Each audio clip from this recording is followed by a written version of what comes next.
ಡವ್ ಡವ್ ಡವ್ ಡವ್ Dove ಕಣು ಅಂತ Dove soap ಹಾಕೊಳ್ಳೋದು. Hello guys, welcome to the day two Gujarat blog. ಈಗ ನಾವು PG ಸ್ಟೋರ್ ಹತ್ರ ಹೋಗ್ತಾ ಇದೀವಿ. ನಮ್ಮ ಕಂಪ್ನಿಗೆ ಒಬ್ಬ ಸೂಪರ್ವೈಸರ್ ಬೇಕಾಗಿತ್ತು. ಅವರು ಯಾರೋ ಕರೆಸಿದಾರಂತೆ ನಮ್ಮ PG ಸ್ಟೋರ್ ಇನ್ಚಾರ್ಜ್. ಬಂದು ಮಾತಾಡೋಕೆ ಹೇಳಿದ್ದಾರೆ. ಒಂದು ಆಂಬುಲೆನ್ಸ್ ಹೋಗ್ತಿದೆ, ಯಾಕೆ ಅಷ್ಟು ನಿಧಾನಕ್ಕೆ ಹೋಗ್ತಾ ಇದೆ ಅಂತ ಗೊತ್ತಾಗ್ತಾ ಇಲ್ಲ. ನಮ್ಮ ಕಡೆ ಆಂಬುಲೆನ್ಸ್ಗಳೆಲ್ಲ ಈ ಥರ ಹೋಗಲ್ಲ, ಸೌಂಡ್ ಹಾಕ್ಕೊಂಡು ಹೊಡಿತಾ ಇದ್ರೆ ಹೋಗ್ತಾ ಇರೋದು. ನೋಡ್ಬೋದು, ಎಂಟರ್ ಆದ್ವಿ ನಾವು ಟೌನಿಗೆ.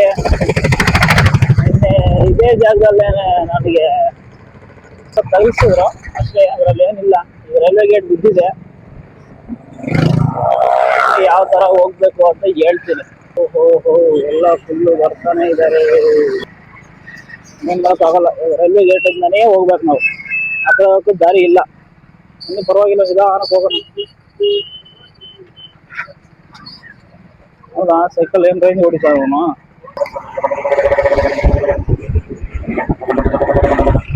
ಆಗಾಗ ಈ ಮೈಕ್ ನೋಡ್ಕೋಬೇಕು ಫ್ರೆಂಡ್, ಯಾಕಂದ್ರೆ ನಾನು ನಿನ್ನೆ ಒಳ್ಳೆ ಕಂಟೆಂಟ್ ಕೊಟ್ಟಿದ್ದೆ.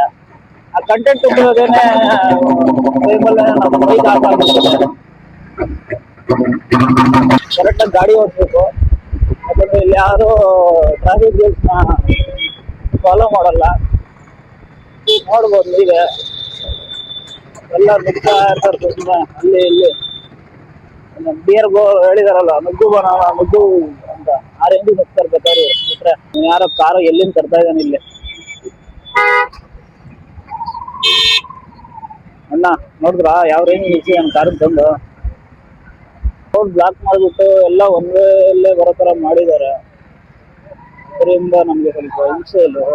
ನೋಡಿ, ನೀವು ಬರಂಗಿದ್ರೆ ಬನ್ನಿ ಕೆಲ್ಸಕ್ಕೆ, ನಮ್ಮ ಕಂಪ್ನಿಯಲ್ಲಿ ಸೇರಿಸ್ತೀನಿ. ನಾನು ಒಂದು 20,000 ಸ್ಯಾಲ್ರಿ ಕೊಡಿಸ್ತೀನಿ, ಪೆಟ್ರೋಲ್ ದುಡ್ಡು ಕೊಡಿಸ್ತೀನಿ,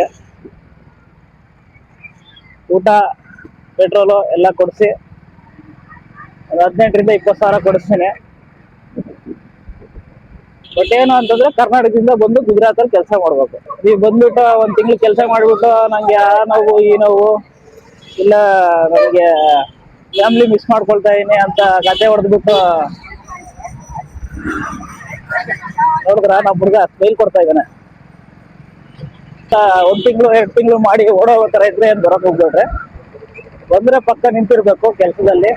ಒಂದೇನು ಅಂದ್ರೆ ಇಲ್ಲಿ ಬರೀ ಗುಜರಾತಿ ಮಾತಾಡ್ಬೇಕು, ಇಲ್ಲ ಹಿಂದಿ ಮಾತಾಡ್ಬೇಕು. ಕನ್ನಡ ತೆಲುಗು ಎಲ್ಲ ಮಾತಾಡೋದಕ್ಕೆ ಯಾರು ಸಿಗೋದೇ ಇಲ್ಲ. ಅಂದ್ರೆ ನಮ್ಗೆ ರೂಮಲ್ಲಿ ನಮ್ಮ ಕರ್ನಾಟಕದಿಂದಾನೆ ಚಿಂತಾಮಣಿ ಹುಡುಗರು ಒಂದಿಬ್ರು ಬಂದಿದ್ದಾರೆ, ಅವ್ರು ಅಡ್ಜಸ್ಟ್ ಆಗ್ಬಿಟ್ಟಿದ್ದಾರೆ. ಆಚೆ ಬಂದ್ರೆ ಅಂತೂ ಬರೀ ಹಿಂದಿ ಗುಜರಾತಿ, ಹಿಂದಿ ಗುಜರಾತಿ. ಗುಜರಾತಿ ಅಂತೂ ಸ್ವಲ್ಪನೂ ಅರ್ಥ ಆಗಲ್ಲ. ಇವ್ರು ನಮ್ಗೆ ಹೇಳ್ತಾರೆ ಹಿಂದಿ ಎಲ್ಲರೂ ಕಲ್ತ್ಕೊಳ್ರಿ, ಹಿಂದಿ ನ್ಯಾಷನಲ್ ಲ್ಯಾಂಗ್ವೇಜು, ಇಂಡಿಯಾದಲ್ಲಿ ಎಲ್ಲರಿಗೂ ಹಿಂದಿ ಬರಬೇಕು, ಎಲ್ಲಿ ಬೇಕಾದ್ರೂ ಓಡಾಡ್ಬೋದು, ಯಾವ ರಾಜ್ಯ ಸುತ್ತಾಡ್ಬೋದು ಅಂತ ಹೇಳ್ತಾರೆ.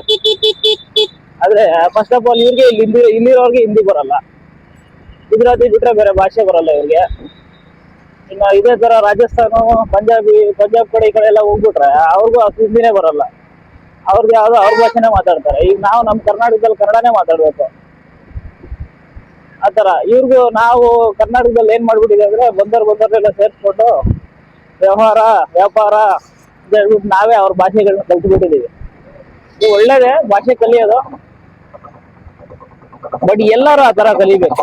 ಎಲ್ಲರಿಗೂ ಆ ಭಾವನೆ ಇರ್ಬೇಕು, ನಾವು ಕಲಿಬೇಕು, ನಾವು ಬೇರೆ ರಾಜ್ಯಕ್ಕೆ ಹೋದಾಗ ನಾವು ಅವ್ರ ಭಾಷೆ ಮಾತಾಡ್ಬೇಕು. ಇಲ್ಲಪ್ಪ ಪೂರ್ತಿ ಕಲಿಲಿಲ್ಲ ಅಂತಂದ್ರು ಸ್ವಲ್ಪ ಬೇಸಿಕ್ ಆದ್ರೂ ಕಲಿಬೇಕಲ್ವಾ. ಯಾವುದೂ ಇಲ್ಲ ಇವ್ರಿಗೆ. ಮಾತಾಡಿದ್ರೆ ಗುಜರಾತಿ, ಅದು ಒಂದು ಪದ ಅರ್ಥ ಸಾಯಲ್ಲ. ಏನೋ ಹೇಳ್ತಾರೆ, ಈ ಕಿವುಡ್ರಿಗೆ ಮತ್ತೆ ಮಾತು ಬರ್ದಿರೋ ಕೂಗುರು ಮುಂದೆ ಸೈಗೆ ಮಾಡ್ಕೊಂಡು ಮಾತಾಡ್ಬೇಕು ಅಂತಂತ. ಆ ತರ ಆಗ್ಬಿಟ್ಟಿದೆ ನಮ್ ಜೀವನ. ಇನ್ನೇನ್ ಮಾಡೋದು ಫ್ರೆಂಡ್ಸ್, ಬಂದಿದೀವಿ ಅಲ್ಲಿಂದ ಇಲ್ಲಿಗೆ. ಇನ್ನು ಅವ್ರಿಗೆ ದುರಂಕಾರ ಮಾತಾಡಂಗಿಲ್ಲ, ಏನೋ ಹಂಗೆ ಕಾಮಾಗಿ ಮಾತಾಡಿ ಡೀಲ್ ಮಾಡಿ ಅರ್ಥ ಮಾಡಿಸ್ಬೇಕು ಅವ್ರಿಗೆ. ಸ್ಟೋರ್ ಹತ್ರ ಸೆಕ್ಯೂರಿಟಿ ಇರ್ತಾನೆ, ಬಾಯ್ ಬಡ್ಕೊಳ್ತಾನೆ ನೋಡ್ರಿ. ಈಗ ಒಳಗೆ ಗಾಡಿ ಬಿಡಲ್ಲ ಅವನು.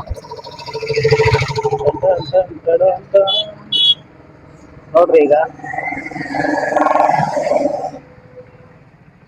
अंदर नहीं जाएगा, बाइक ले सकता है, बाइक लेके जा सकता है, मुन्ना भाई से मिलना है।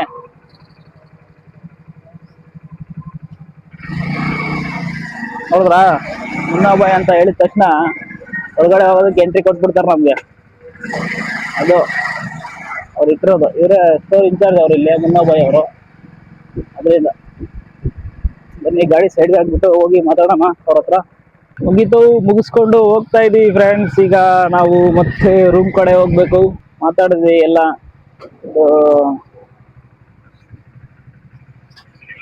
ಎಲ್ಲ ಮಾತಾಡಿ 25,000 ಒಪ್ಸಿದೀವಿ. ಎಲ್ಲ ಸ್ಯಾಲ್ರಿ ಎಲ್ಲ ಫಿಕ್ಸ್ ಮಾಡಿ ಅವ್ರದ್ದೇ ಗಾಡಿ, ಅವ್ರದ್ದೇ ಊಟ ಎಲ್ಲ. ಇಬ್ರು ಬರ್ತೀನಿ ಅಂತ ಹೇಳಿದ್ದಾರೆ. 2 ದಿನ ಮದುವೆ ಎಲ್ಲ ಇದೆ ಅಂತ ಅವ್ರದ್ದು ಮದುವೆನೋ, ಅದನ್ನ ಮುಗಿಸ್ಕೊಂಡು 2 ದಿನ ಆದ್ಮೇಲೆ ಬರ್ತೀನಿ ಅಂತ ಹೇಳಿದ್ದಾರೆ. ಇಲ್ಲಿ ರೋಡ್ ಮುಚ್ಚಾಕಿದ್ದಾರೆ, ಆಗ್ಲೇ ಹೇಳಿದೆ ಅಲ್ವಾ ನಾನು. ಅದರಿಂದಾನೆ ಇಲ್ಲೆಲ್ಲ ಒನ್ ವೇ ಅಲ್ಲಿ ಎಲ್ಲ ಗಾಡಿಗಳು ಬಿಟ್ಟಿದ್ದಾರೆ. ಸ್ವಲ್ಪ ಇಲ್ಲಿ ಪ್ರಾಬ್ಲಮ್ ಆಗ್ತಿದೆ ನೋಡಿ. ನಮ್ಮ ಹುಡುಗರು ಸ್ಟಿಕ್ಕರ್ ಹೊಡೆಯೋದಕ್ಕೆ ಹೆಂಗ್ ಗೊತ್ತಾಡ್ತಾ ಇದ್ದಾನೆ ಅಲ್ಲಿ ಗಾಡಿ ನಿಂತಾಕ್ಬಿಟ್ಟು. ಎಲ್ಲ ರೋಡ್ ಕಿತ್ತಾಕಿದ್ದಾರೆ, ಅದರಿಂದ ಈ ತರ ಬಿಟ್ಟಿರೋದಿಲ್ಲ. ಗೈಸ್ ಬನ್ನಿ, ಸೂಪರ್ ಮಾರ್ಕೆಟ್ ಬಂದಿದ್ದೀವಿ.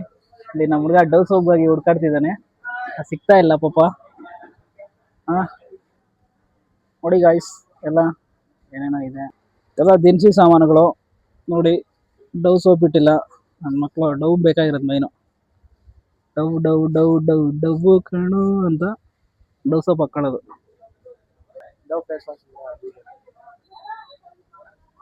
ಅನ್ನಕ್ಕೆ ಡವ್ ಬೇಕಾಗಲ್ಲ ಫ್ರೆಂಡ್ಸ್. ಇಲ್ಲಿ ಸೆಂಟ್ಸು, ಪರ್ಫ್ಯೂಮ್ಸ್ ಇದ್ವು, ಪ್ಲಸ್ ಕಿವಿಲಿಕ್ಕೊಳ್ಳೋವು ಎಲ್ಲ ಪರ್ಫ್ಯೂಮ್ಸ್ಗೆ ಸಂಬಂಧಪಟ್ಟರು. ಇಲ್ಲೊಂದು ಸ್ಟಾಕ್ ನೋಡಿದ್ರೆ ಎಲ್ಲ ಖಾಲಿ ಆಗಿಬಿಟ್ಟಿದೆ. ನಮ್ಮ ಹುಡುಗರು ನಮ್ಮ ಗುಜರಾತಲ್ಲಿ ಜಾಸ್ತಿ ಯೂಸ್ ಮಾಡ್ತಾರೆ ಅನ್ಸುತ್ತೆ ಇವನ್ನೆಲ್ಲ. ಏಮದೆ ಎತ್ಕೋ, ಒಂದು ಸೋಪು, ಒಂದು ಶಾಂಪು, ಒಂದು ಇದು ತೋರ್ಸು ಡವ್ಗೆ.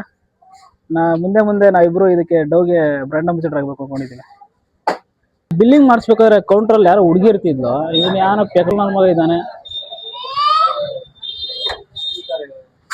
ब्लॉक कर रहा हूँ, ब्लॉक नहीं आपको नहीं ले रहा हूँ, सामान ले रहा हूँ। हाँ अरे कुछ नहीं होता यार, उसमें क्या होता है।